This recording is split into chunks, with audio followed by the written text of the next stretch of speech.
ready to go. Game 1 of 3, and a Vanderbilt team that's not only got the best record in the league, but the Commodores have won 4 straight. Enrique Bradfield leads off for Vandy. And Schreck uncorks this one deep to right field, and it is gone. Fair and gone for Schreck. Home run number 13 on the season.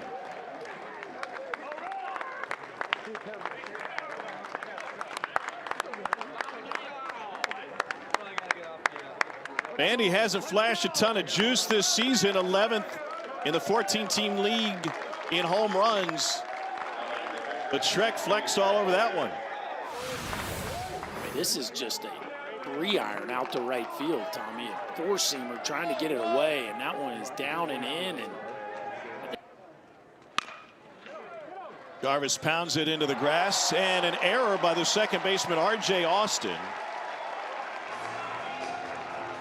And Bama's got a runner aboard. 8th error of the season for Austin. 5 of those have come battle from Wellesley, Mass, and he looks at strike 3.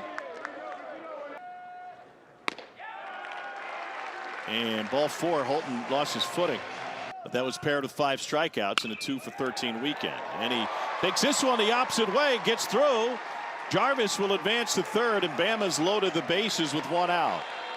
spinning his wheels. Well hit, deep center field. Enrique Bradfield back to the warning track. And the catch made with Jarvis tagging from third.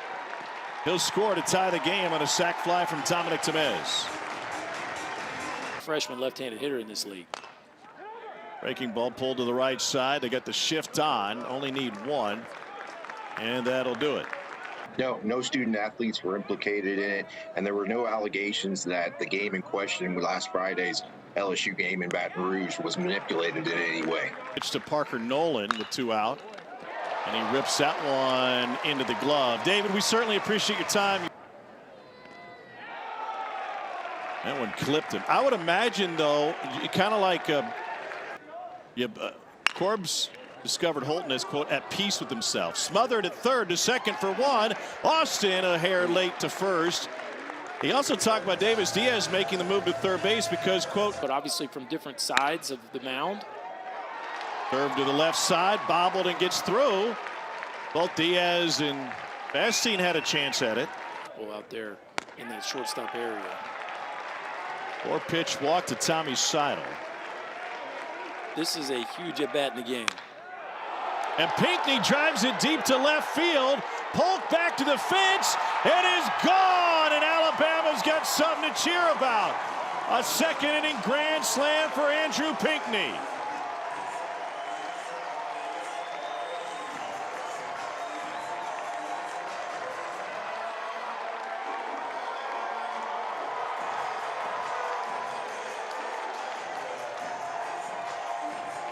What a moment for Pinckney.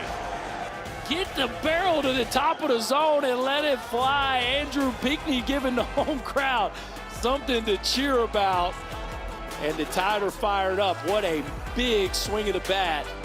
A lot of ball game left, though, folks. 0-2 again. And Williamson chased it in the dirt. First round bye. Hold and caught. Current format as close to the way it currently exists as possible.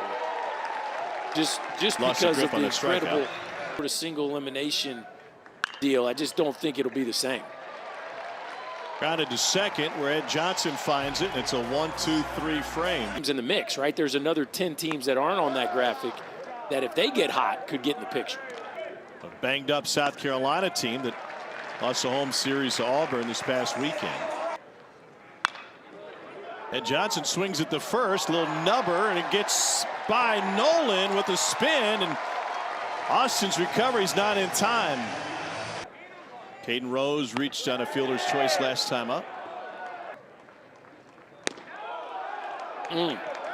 And punched out at 97. Vandy signee. The guy that never showed up, Pete Crow Armstrong, went straight into the draft, and Armstrong swore by him and gave him a great recommendation. And how good he needed to feel about that on the front end. This ball golfed to left field, and it drops in front of Tommy Seidel. 2 on. And a swing and a miss from Maldonado. That was the biggest threat for Vandy tonight. And we're seeing it again here tonight. First pitch swinging, and that over the head of Austin. Tommy Seidel's got a one-out single. It's the highest scoring inning all season for Mizzou in conference play. Dalton Burgo with a home run. And help me out here. For both those clubs. Here's Drew Williamson, and that one eludes Bulger. We had a national champion not make it into their conference tournament. Williamson with a fly ball to left. Seidel tagging. Here comes a throw. Did State make it? Did State make it? You got to go way back to last year. Line drive to the right side. Pardon me, a hopper that's handled by Austin. And that'll close the fourth, but not before Bama tacks on another. Still 9 league games left to play, so things can happen. We talk about it with teams. It can happen with players, too. Fourth strikeout for Luke Holman. They'll throw down to first to finish it. Than it was in years past. It feels that way to me. I don't have the data to back that up. It certainly feels that way to me. So you better be closer to the plate, but you got room on top of it. And Bradfield with a single. Overran by Rose. And Bradfield got hung up between first and second, but his elite speed. That one blocked, breaking for third. Is Vastine, and the ball was dropped over at first. 1-2 from Holman. Reach for and into left field. That'll bring a run home, and Vastine. Bradfield will stop at third. Back-to-back 2-out hits for Vanderbilt. Swing and a miss. 5th K for Holman. South Carolina, Kentucky. You get They've rest. Heavy workload. Colby Shelton goes down swinging. Kansas midweek. Kind of a big deal around there. Strike 3 looking. 6 Ks for Riley. I think it's fair. Not that those guys don't do a great job of projecting where teams will end up. And now it's dropped by Polk, his first error of the season. Second error charged to Vandy tonight, but a lot of miscues in the field. Ball in water polo in addition to baseball, and it goes down on 96. Ooh, Grand Slam machine. It fit in nicely with this team. They got him on the elbow. And a hit by pitch puts Pinckney aboard. Inning, they're 9 all in the 8th inning. Drew Williamson flies it to left. Polk dropped one earlier. 2 hands on this one, but he had to double check it.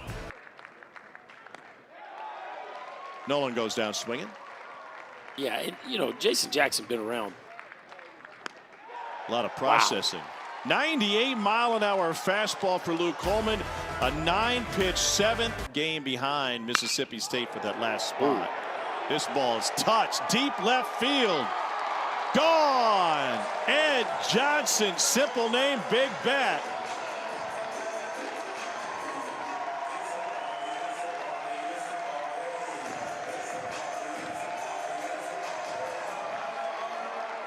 Second home run of the night for Bama. And really, Tommy, I think it's the first barreled up ball against Patrick Riley. Somebody finally got the barrel to a four-seamer. And Easy Eddie Johnson with a blast over the left field wall. What a season. Payoff. Ground ball to the left side, and it gets through. Diaz with a 1-out single. R.J. Schreck, off line drive. Throw to first is late. Gets him to 14. The precedent for a top 20 RPI and 14 wins is definitely in their favor. Interesting Thanksgivings, I bet. Poked up the middle. Yes. And Jim Jarvis has his second hit of the game. Feel it. Runner goes on a pitch in the dirt. California kept him from going.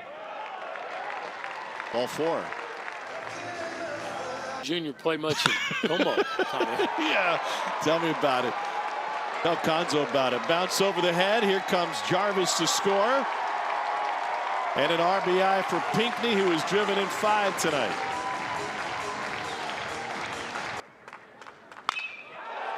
This ball's cooked deep right field and way out of here. 3-run home run for Williamson. Bama pouring it on.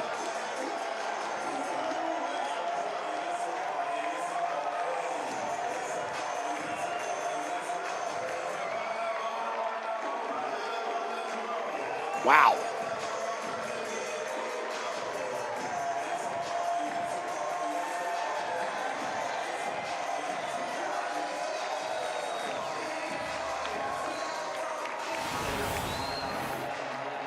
That changed things quickly, trying to elevate with 2 strikes, and Drew Williamson was ready for the fastball. Grounded to third, bobbled, another error or at least a misplay by Vandy.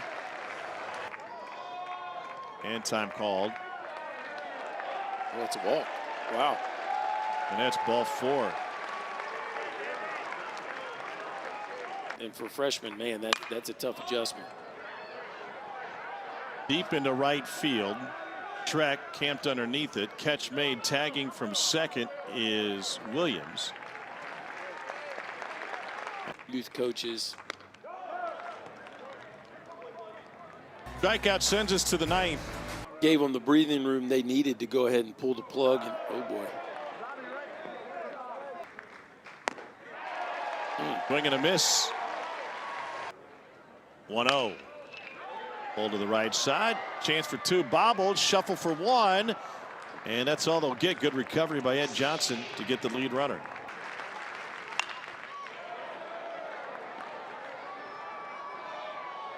Give the outfielders a chance. Caden Rose says, I got it, and he does, and that'll close an 11-2 Alabama win here in game number 1.